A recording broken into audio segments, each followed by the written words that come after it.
เธอดีใจพี่น้องมีลูกๆมานำเนาะไปลูกมาเด้อนำมันพี่น้ามันได้กินสลีลูกเลยกินไก่โอ้เด้อใส่ทุละซ้ำเด้อลูกเด้อมันเป็นบ่อเล็กซ้ำนะห่างเด้อตาหน่อยนี่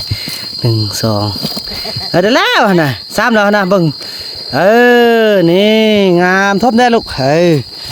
นี่ทมทมพร้อมเด้อใส่น่ะฮัดมึงเด้อจักเม็ดพอบ่ได้เนาะนี่นะบ่ได้พุ่นน่ะเต้าบ่เฮ็ดพอแล้วไปลูกเสมอลูกเฮ็ดบ่เป็นไปจอบเด้ลูกซะซำได้นั่นนี่ถือขี้เต้าอย่าพุ่น14 เมตรไปเต้าลูกไปพักผ่อนไหมไปบ่ได้บ่พลาดปอเอาเลยโอ้แข็งนี่พุ่นเบียร์หักมันนี่หักมันพี่น้องเนาะโปกกันมันแรงคอฝนตกเด้ฝนตกนี่ยุ่งยากเติบเองพี่น้องแต่ถ้าเราก็หดน้ำนั่นแหละเนาะขอบใจFCผู้มีน้ำใจแบ่งปันเหมือนฟ้าบันดาลให้สร้างรายการนี้มาสวยเหลือคนทุกข์คนจนหรือคนด้อยกว่าด้วยแห่งศรัทธาบุญนำพาได้มาร่วมทาง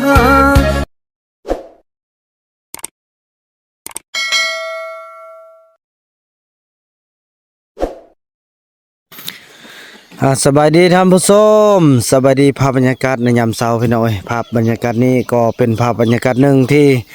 พี่น้องหลายคนตื่นตาตื่นใจเนาะบ่าวนำก็งงเลยบ่าวคำน้อยเนาะก็คิดว่าสิปะอยู่บ้านนาสัมพันธ์พี่น้องแล้วมอฮอดพี่โอ้พี่น้องแบบว่าคือดังที่ว่าแหละคืนนั้นท่านพวกเกี่ยวอารวาสเนาะนักเนาะแล้วก็เฮากะซอกบ่เห็นเฮากันนี่มามีแต่ลูกมีแต่เซาลีมาแล้วกะมาเห็นเพิ่นมาเมื่อวานนี่งงเลยแล้วอันนั้นน้องย่างมานี่ขี่รถ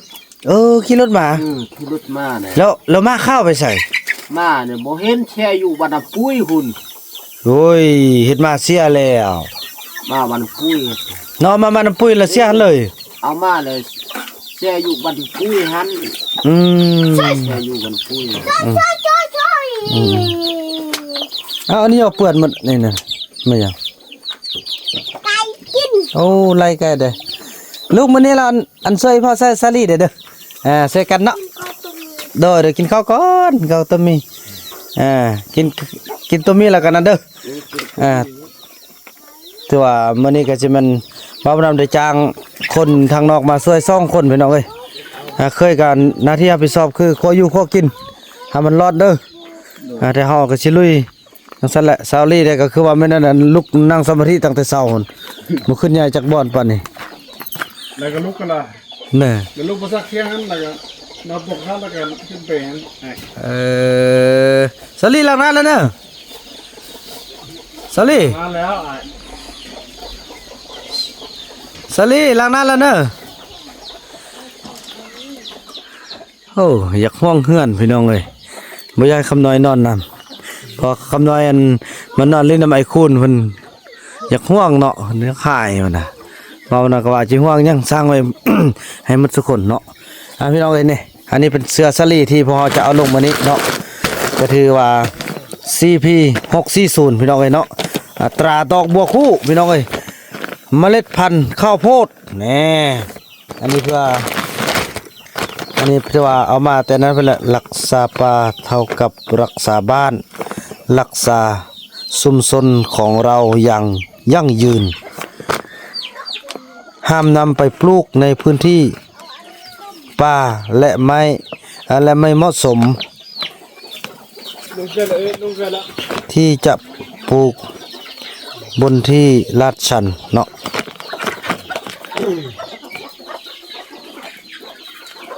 เกษตรกรคือคู่ชีวิตเป็น PCP ทางฝั่งไทยเฮาได้พี่น้องเนาะเป็นพันธุ์ทางฝั่งไทยเฮา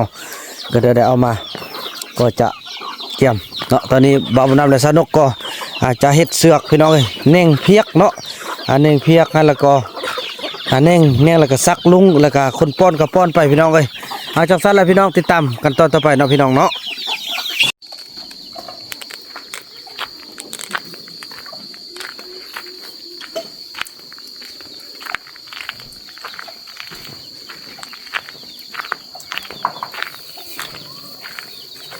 ถือว่าท่านผู้ชมเนาะถือว่าตอนนี้ก็ใกล้จะสำเร็จแล้วพี่น้องเลยเพราะว่าบ่าวบ่นำได้ไม้ไว้เนาะไม้ไว้ตัวสีฟ้านี่เนาะก็จะเป็นอันคุ้มที่ว่าขุดปลูกไหวพี่น้องเลยแล้วก็สีขาวนี่เป็นบอนไม้คุ้มอันข้าวโพดพี่น้องเพราะว่าจะให้มันได้ทูอินวันเลยพี่น้องเลยเนาะก็ถือว่าได้ทั้งปลูกไหวได้ทั้งข้าวโพดพี่น้องเลยเนาะสีขาวนี่จะเป็นลุ่มของข้าวโพดสว่าห้างอันซาลีนี่ข้าวโพดนี่วางละเม็ดพี่น้องวางละเม็ดพอดินมันจะเป็นดินไหมเนาะมันจะงามส่วนคุ้มหนึงเขาจะใส่อยู่ประมาณ2 เม็ดเนาะพี่น้องเนาะฉะนั้นก็การเติบโตมันจะอาจจะได้ผลดีเพราะว่าเขาจะเล่งใส่ให้มันได้อาหารไก่พี่น้องเนาะแล้วก็ไวสมมติเราเฮ็ดที่โพดมันก็จะไหวมันจะบ่เติบโตนะพี่น้องเนาะฉะนั้นคุมไหวก็ห่างกันระหว่าง3 เมตรแล้วก็คุมข้าวโพดนี้วางละเม็ดพี่น้องอันนี้เม็ดที่1ปลูกไหวเนาะข้าวโพดแล้วก็ปลูกไหวพี่น้องตอนนี้ก็จะคั้นซีแล้วบัดนี้นะคั้นซีนี่ก็เป็นสีฟ้าสีน้ำเงินนั่นแหละพี่น้องเนาะทางไทยเขาจะเรียกว่าสีน้ำเงินฝั่งลาวเขาจะเรียกว่าสีฟ้าภาษาอังกฤษblue พี่น้องเนาะส่วนไรนั้นหรือว่าสีขาวนั้นก็จะปลูกข้าวโพดกันพี่น้องเนาะอันนี้จะเป็นลุ่มไว้3 เมตรเขาจะได้คุ้มหนึงนี่พี่น้องเนาะเพราะเขาจะเอาเสือกเน่งมันซื้อได้เพราะว่าไหวเนี่ยตอนหน้าเขาจะเฮ็ดความซื้อว่าบ่ได้พี่น้องมีรถเฮาสามารถเอารถรอหรือยังเข้าไปได้นะวางละ3 เมตรพี่น้องความกว้างก็3 เมตร3 คูณ 3 เมตรนะพี่น้องเนาะส่วนสลีเขาก็จะไป1 เมตรความกว้างเขาก็เป็นสลีเข้าไปนะนั่นแหละพี่น้องพี่น้องพบกันตอนต่อไปพี่น้องเนาะที่ว่าท่านผู้ชมเนาะเตรียมในการที่ว่าเอาไปใส่สลีกันเห็นเกิดประโยชน์เป็นหลากหลายเด้อหลักเกณฑ์เขานี่นะเนาะโอ้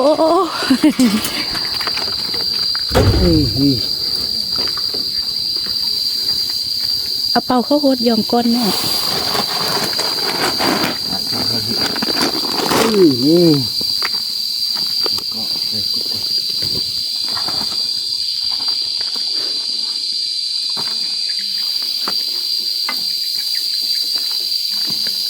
ไปเตรียมไปเลยทำได้ไปลูกเอ้ยแป้งได้แล้วถ้ากันนั่นลงเป็นก้อนเอาถ้วยเลยเด้อเนี่ยหัวเนี่ยหัวยามอยู่เนี่ยหัวยามหัวซีลูกเด้อลบทางเขาเอาเสียมไปเด้อดีเจ้าเลยดีเจ้าเหมือนจะนำกินนะเอาจอกได้คนนอกเอิ้นลูกมาเด้มันเต้าจอมมาให้ไว้ลูกมาไว้กันมาห้วยหาห้วยเล่าเลยมา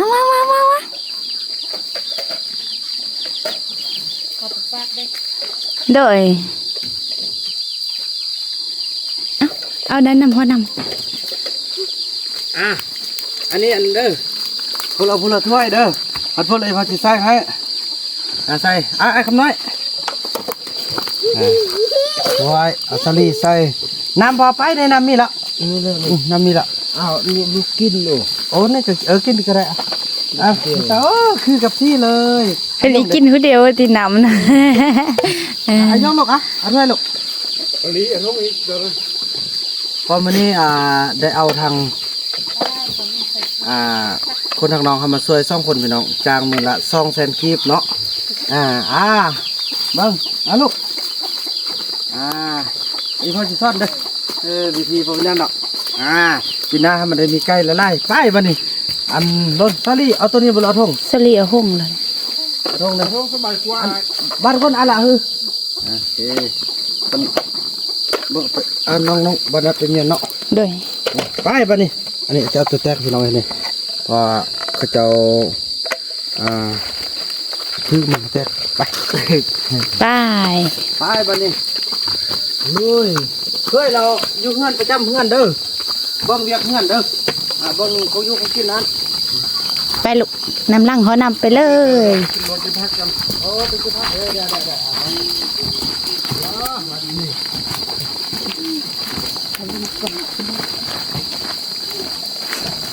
ดำด้วยน้องนี่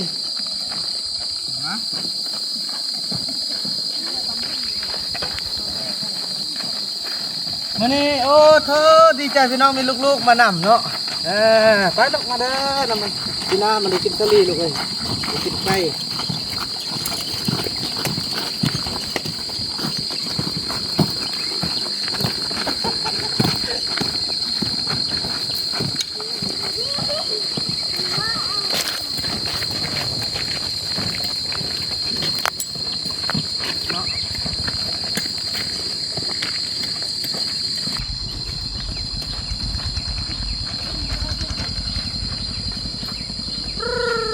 อันจู้ลูกกันไปเลาะบ้างแล้วในเมื่อวานนี่นะเนี่ยโอ้มีน้องป่าแล้วเนาะถ้าฝนตกมาแล้วกันไล่เลยลูกเลยโอ้น้อยน้องมาทางที่ได้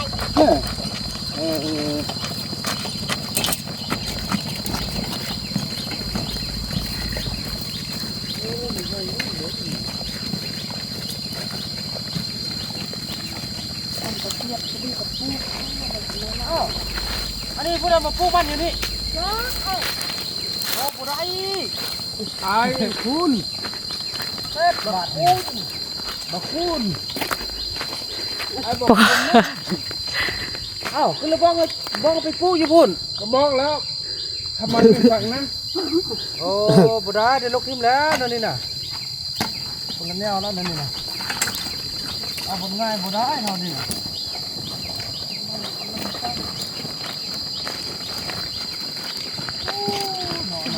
ให้ วัดสำคัญเลยทางเขาจับมันก็จับมันที่หอปะไว้หันจับ จั อันกระโต้งหัน บ่เด้ว่าเสียไปพูน ไปเช็ดอยู่หุ้น ลูกทิ้งกี่ย่าเลยเราปลูกบ่ได้ บ่บอกเลยก็อันซาลีเป็นน้ำไอเนาะเคยบ่ได้บอกเลย บอกแล้ว อีโคบบ่ได้บอกตี บอกแล้วให้ปลูกหุ่นบันนั้นบันให้หุ่นบันก็ดุดบันด้านนี้บันต้องปลูก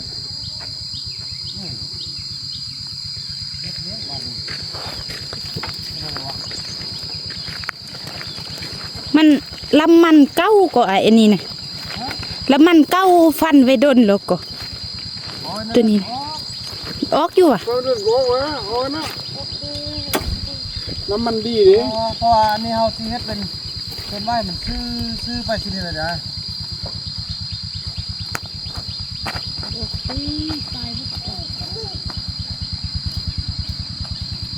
มาเนาะคุณนี่มาบ่ฟังพร้อมบ่ ทีนี้ข้ามือเราก็มันบริตัดต่อไปนะ กะจิออกอยู่บ่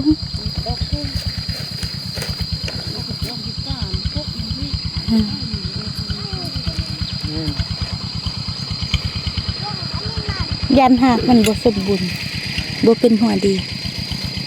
เห็นอะไรกันบ่บอกแล้วเราบ่ฟังเนาะ บ่ฟ้า เสียบแค่นี้ก็มันเน่าไปแล้ว เดี๋ยวนี้มันแววมันดิ้นมันนำมันมีน้ำนะมันเน่านะแค่นี้น่ะพุ่นน่ะให้ป้าแล้วบอลที่ว่าจะนั่นนี่ก็ยังเขาปลูกได้ก่อนนี่ก็เพชรอนาคตเฮาข้างหน้าเด้ปลูกเอาไว้กับสลีซะเป็นน้ำตัวได้ขึ้นกับซาตัวนั้นไปเลยเนาะขึ้นเลยเฮาบอกเราเกี่ยวบ่ฟังเลย บัดนี้มา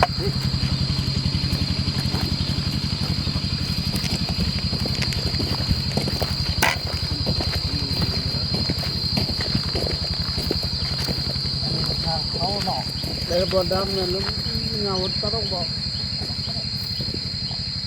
นั่นก็นักเลยเนาะ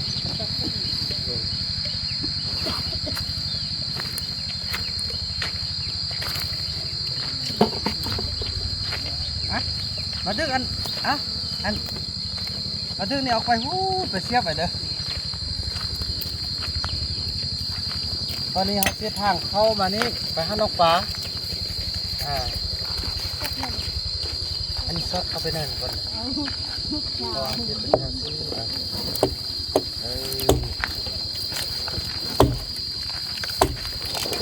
oh ya shot share good kom sekarang lah jadi situ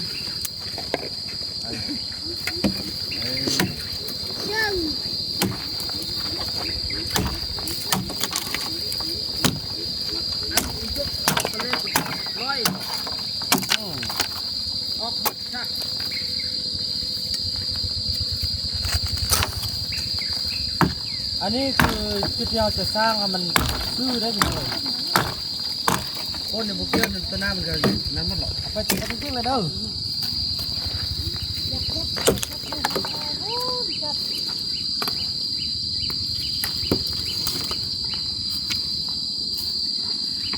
อายศลงบ้านนี่นั่นกันได้ยี่ละ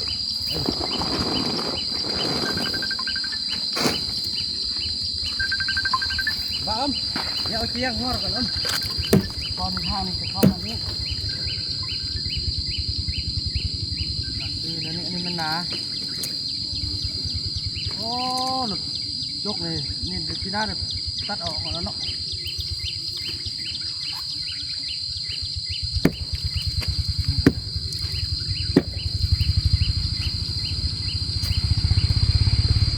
เด้อไปเดี๋ยวเด้อไว้เต้งก็ย่อหาเปล่า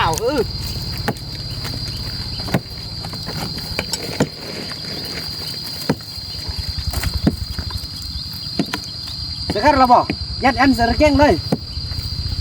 Oi, ลักจะบ่ตกดี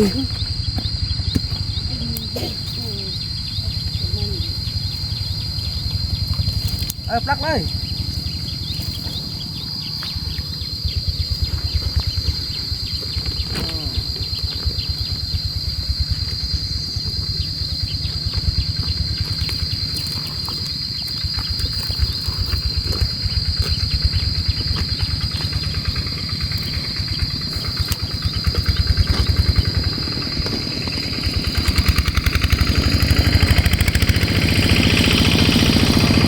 Komen. Tuh ini jadi kut dah. Atau kasih pani kalau dikut baik. Đây. Dan nó phát phải tô. Khao này đấy.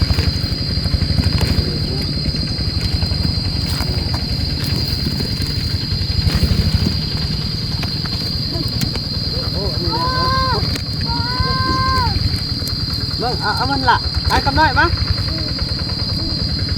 คำน้อยมาเด้อ เราจะปักไว้กันสักไอ้คนละตัวนี้แหละมันคุ้มไว้อันนี้เด้อ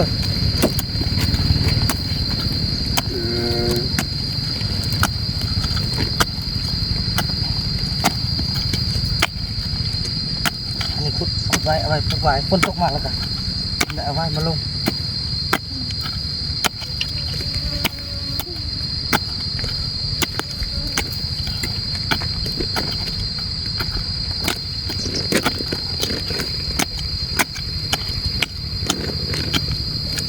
เคยจีซับเนอะซักไหม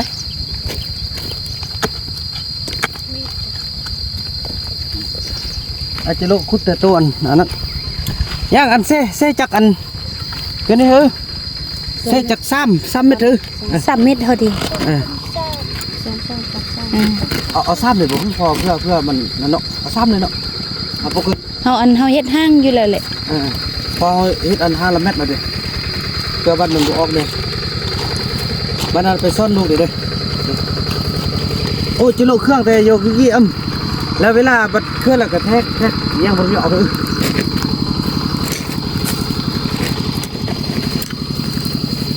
โอ้ยกูเหนื่อยว่าจะฟังเลย เด้อ มันง่ายเด้ไปโลเสียบแต่บนอันบนแป้นเลยเนี่ยบนห้องแบบนี้บนเสียบอยู่ เอาแต่บนเป็นแปลนเลยเนาะไปลูกเอาข้าวโพดนำบฮัสอะไรนะครับจับดีๆอย่าให้มันลมเด้อลมก็ได้เก็บเอาเลยแหละ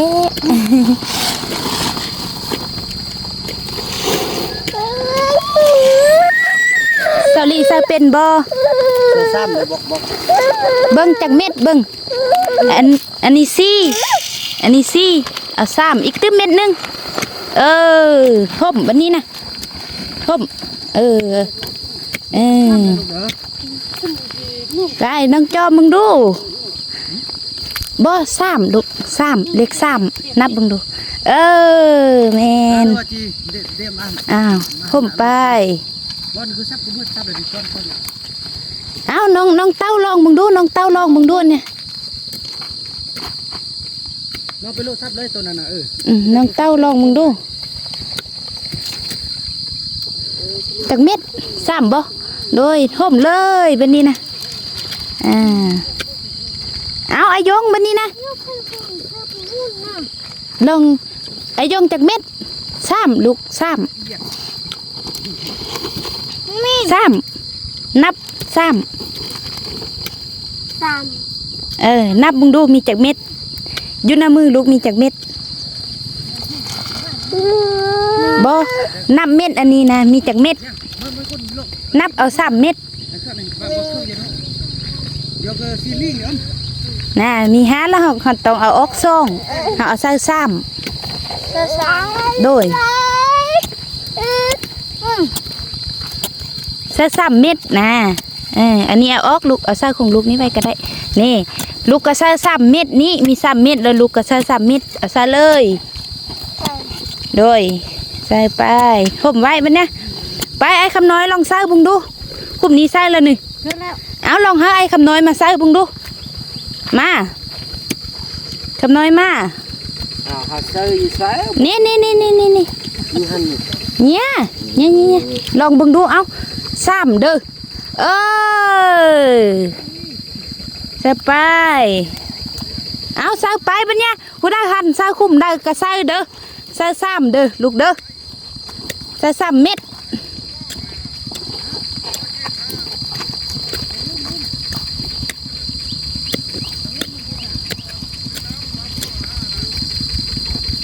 หาเซอร์อยู่ใส่บ่มีเซอร์เจ้า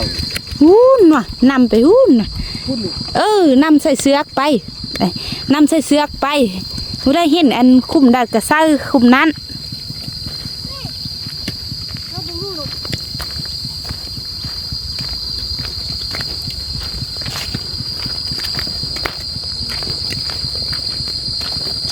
ใส่มา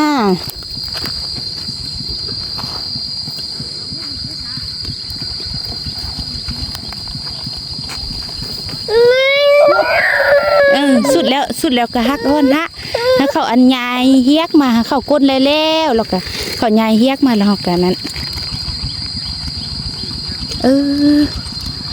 ฮังหูนึ่งก้นไม้เลยฮังบอกไอ้นำฮังหูนึ่งไม้แล้วหูนึ่งอันก้นน้ำหลังมันได้ยายเฮียกมันได้ใส่อันสลีง่ายเนาะพี่น้อยเนาะแถวที่1เราจะปลูกไว้แถวที่2จะปลูกสลีมดแล้วก็แถวที่3เราจะปลูกไว้ใส่ตัวละ3เด้อลูกเด้อบางเป็ดบ่เล็ก3นะห่างเด้อตาหน่อยนี่1 2ได้แล้วนะ3แล้วนะเบิ่งนี่งามทบได้ลูกนี่ทมทมพร้อมเด้อใส่น่ะให้ลูกใส่ได้เนาะคำน้อยใส่แล้วทมไปเด้ออันนี้ไอ้โคนนี่ สิได้อันนั้นแหละพี่น้องเอ้ยน่าได้กับเราบ่ฟังความเลยว่าบ่นำได้วางแผนมันแล้วบอกว่าหาไปปลูกอยู่พุ่นส่วนนั้นเฮาได้ไถไว้แล้วเนาะบ่ไปเสียบว่าไก่ว่าซั่นเอาไก่ก็จะเป็นแล้วจะเอาบอนง่ายๆก็บ่ได้เด้อไอ้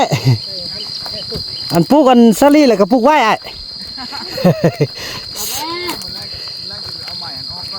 เด้อ บ่อันบ่ทึกพวกน้องดอกบ่ทึกจงอ่ะพอทางลุ่มแม่น้องเช็ดนะมีแต่ทางเทิงนี่แหละปลูกไว้นะเด้อเป็นปีต่อไปก่อนปีนี้บ่ทันมีทุน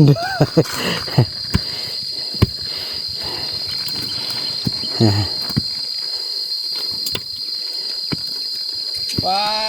โธ่ได้เมื่อได้นะนายว่าจะเมื่อนี้เนี่ยอันนี้ครอบครัวที่สามบ่บุคคลที่สาม นั่นแหละ ปลูกห้างเนาะปลูกไว้น่ะเนาะ เอา3เม็ดอ่ะ2คูณ3แถวที่2นี่เม็ดที่2นี่บ่สิซาซาลีลวด ใส่ซ้ำมาก เลย ไอ้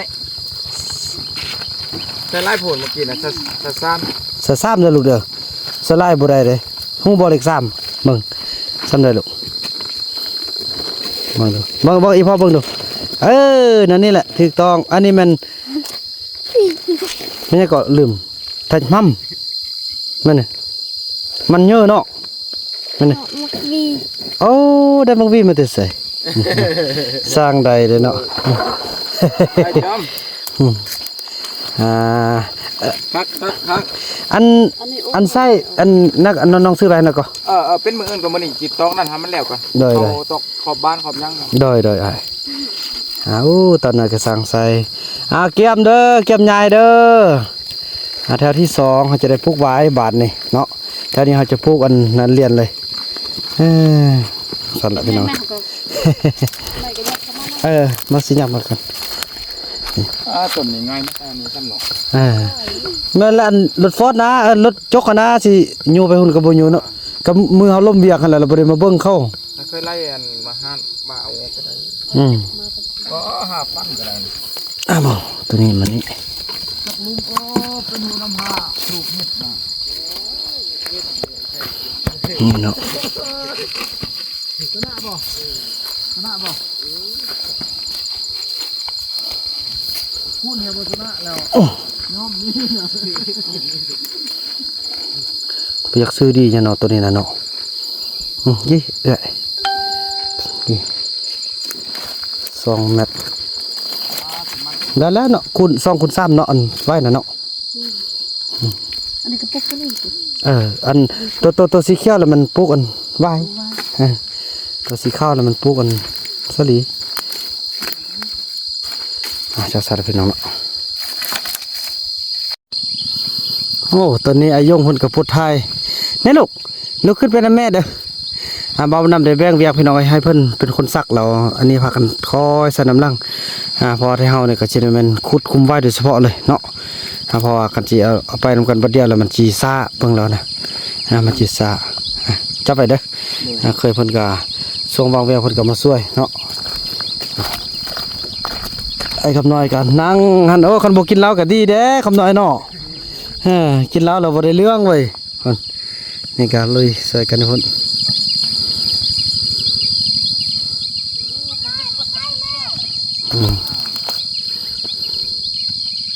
คนสักอยู่หัน คำนายมาก้นมีเสียมบ่เน่คำนายคุ้มนำกันนี้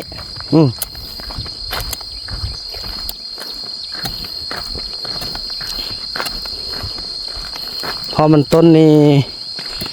กะสิเอาขึ้นเป็นกันเลยพี่น้องตัวใดขึ้นก็เอาแล้วเวลามันออกก็สิได้ลกออกจากอันตัวนี้แหละเพราะบ่าวคูณนี่บ่รู้บ่ฟังความบ่าวนำได้สีนำหมดแล้วบนให้พูดแต่ก็บ่ยังฟังอย่าเอาบนง่ายอย่าเอาหม้อทางสงสารพี่น้องเอ้ยบ่าวนำสิใหญ่เสือกมื้อนี้ก่อนเนาะพี่น้องเอ้ยเนาะให้คำน้อยให้กะ ยามบอกกินเหล้ากินยาก็ได้เวียกอยู่พี่น้องเอ้ยโอ้พอแล้วว่าคุณลึกซ้ำได้ละซ้ำนี่นะได้ละไปขึ้นต้นไม้บ้านนี่พาคำหน่อยอยากให้น้องเป็นแบบนี้ตลอดบ่อยากให้น้องกินเหล้าน้องเศร้าบ่ได้นี่ อะไร ได้อยู่ตัวตีพี่น้องเอ้ยซับกับคนอยู่ห้องแอร์แล้วมาเอามาตากแดดนะพี่น้องเอ้ยเนาะต้นสาดอยู่ค่อยๆฝึกค่อยซ้อมไปแต่ว่าอย่างน้อยก็ก่อนจะเอาเงินให้เขาเจ้าก็ต้องให้มันหูจักงานแลกเปลี่ยนเนาะไอยงฮะนี่ ขันฮอนเราไปเสมอได้ลูกเด้อฮอนเราพากันเสมอหุ่นตัวน้อย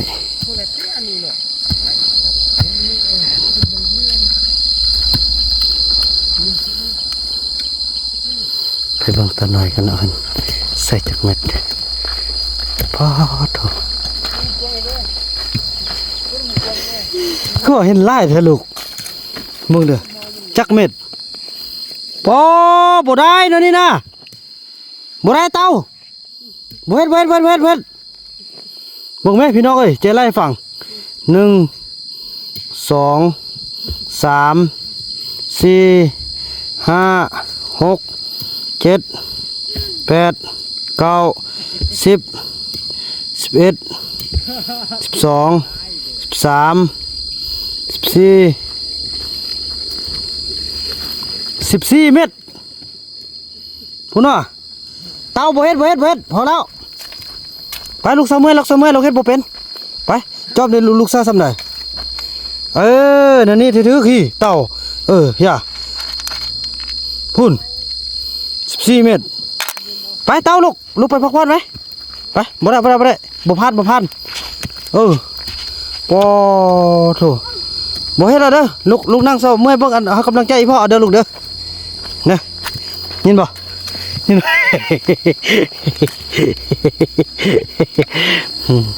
บ่ฮอดเด้อลูกอย่าเต้าไปพักผ่อนนะแม่นกไปนะจอบเด้อลูกจอบมันลูกคันลูกอยากไปพักผ่อนนะแม่นกก็ไปพักผ่อนเด้ออันนี้ได้ถึกแล้วอันนี้นะ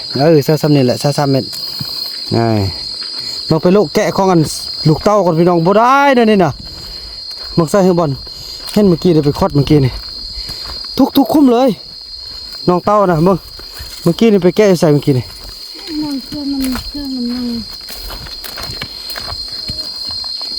อันนี้เนาะคอดเมื่อกี้เนาะอันนี้ก็แม่นคุมน้องเต้าคุณเนาะดูว่าแล้วเห็นจักคือจับใส่คือเขากานี่โอ้บ่ได้นะนี่คุณเนาะปัดโถคุมได้คุณเนาะ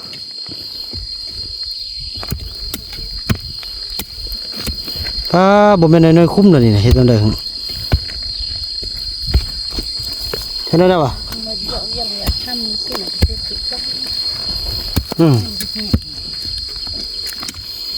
เสร็จบาทนี่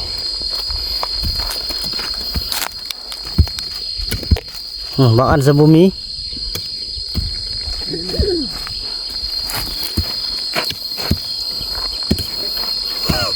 แค่ไหนจะมาทันเห็นทันโอ้ยจอมให้เก่งแล้วนะลูกเนาะโถบ่จักสิคุ้มนี่ครับเบิ่งไว้เด้อจะได้มาแป้ง10 ปลายเม็ดมันก็คุ้มละเป้าแล้วนี่นะบัดเก็บมาได้นี่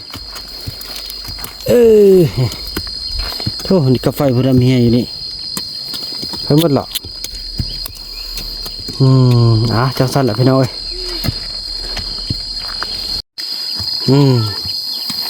ถือว่าบ่าวนำได้ให้กระเจ้าพักผ่อนก่อนพี่น้อยเนาะเพราะว่ามันเป็นเวียกที่ด้านหอนไล่บ่บังคับเล็กน้อยเอาแต่ผู้ใหญ่เฮานี่แหละพี่น้องแล้วพอเฮาก็ได้จ้าง2 คนละเพิ่นก็คนได้ปูไปนำเนาะสาลีก็ใส่ไปน้ำล่างเท้ากับงมพี่ทำได้2 หน้าเวียกกัน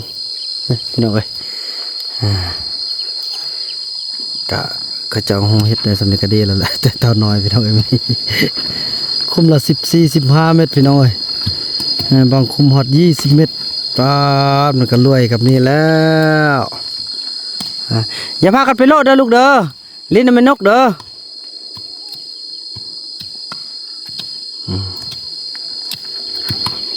แต่งตัวเลยน้องซิมนุ่งเครื่องแล้วเด้อจอมก็ได้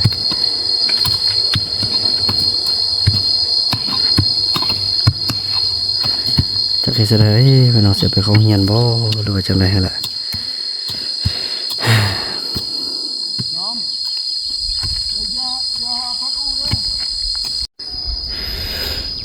ถอยน้อยเนาะแล้วก็สิลุมฮอดพุ่นแล้วเนาะฮอดแล้วล่ะสาลิกาไซเพิ่นก็ซับได้พี่น้องเอ้ยบ่คำน้อยก็บ่นำบกกันตัวนี้เถอะดินแข็งพี่น้องอยู่พื้นมีแต่มึงหินพี่น้องเอ้ยเนาะ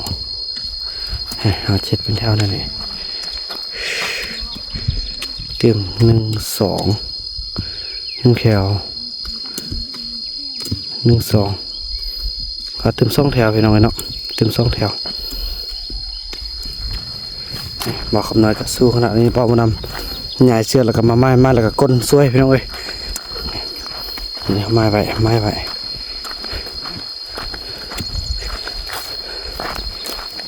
เถอะเชียงไรบอกคำหน่อยฮ้อนเนาะฮ้อนไล่เนี่ยโอ้มือแตกเบิ่งมือแตกปอถูก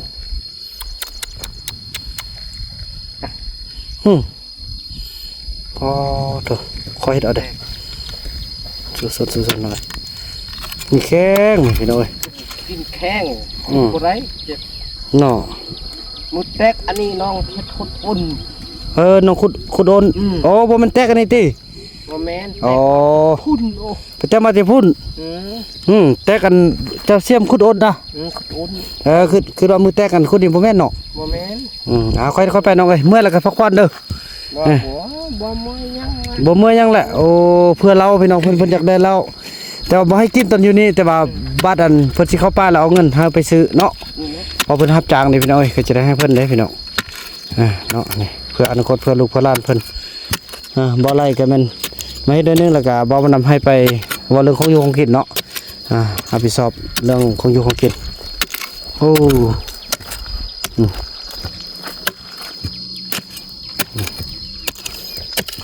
13คุ้มต่อแถวพี่น้องเอ้ย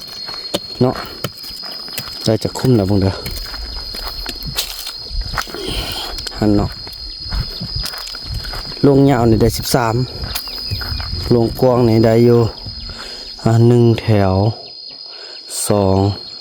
3 4 5 6 7นะ7แถวคำน้อยนี้8 9 10จะเอาเป็น10แถว10แถวก็ถึกอยู่100กับ13 113เบี้ยพี่น้องเนาะทั้งหมดอยู่200เบี้ยพี่น้องแต่ว่าเพิ่นแถมอยู่ก็พอดีเลยเฮ็ด2ต่อเลยเนาะ2ต่อเลยจังซั่นแล้วพี่น้องเลยต่อเนาะจนสำเร็จเดือดร้อนหลายพี่น้องมื้อนี้ถือว่าท่านผู้ชมเนาะแล้วเฮาก็พักผ่อนกัน11 โมง 12 โมงหยังละไอ้บุญมีกินข้าวเลยนายบุญมีกินข้าวแล้วไม่ใช่ได้ กินข้าวกินน้ำกันแล้วพี่น้องเอ้ยอันนี้แหละเป้าหมายหลักคือปลูกสลีมะเขือไก่มื้อนี้เคยนี่แต่กินแซ่บหลายเนาะคือเมนูไก่พี่น้องต้มไก่กินข้าวอย่างอร่อยกันโซไก่ก็เริ่มใหญ่หมดแล้วเด้พี่น้องเอ้ยเนาะมาวนำกับสาวนกให้กินอิ่มละพี่น้องเอ้ยนี่กินได้ลูกเต่าเด้อนี่เห็นบอกไก่กำลังแตกกะมีแล้วพี่น้องเอ้ยพุ่น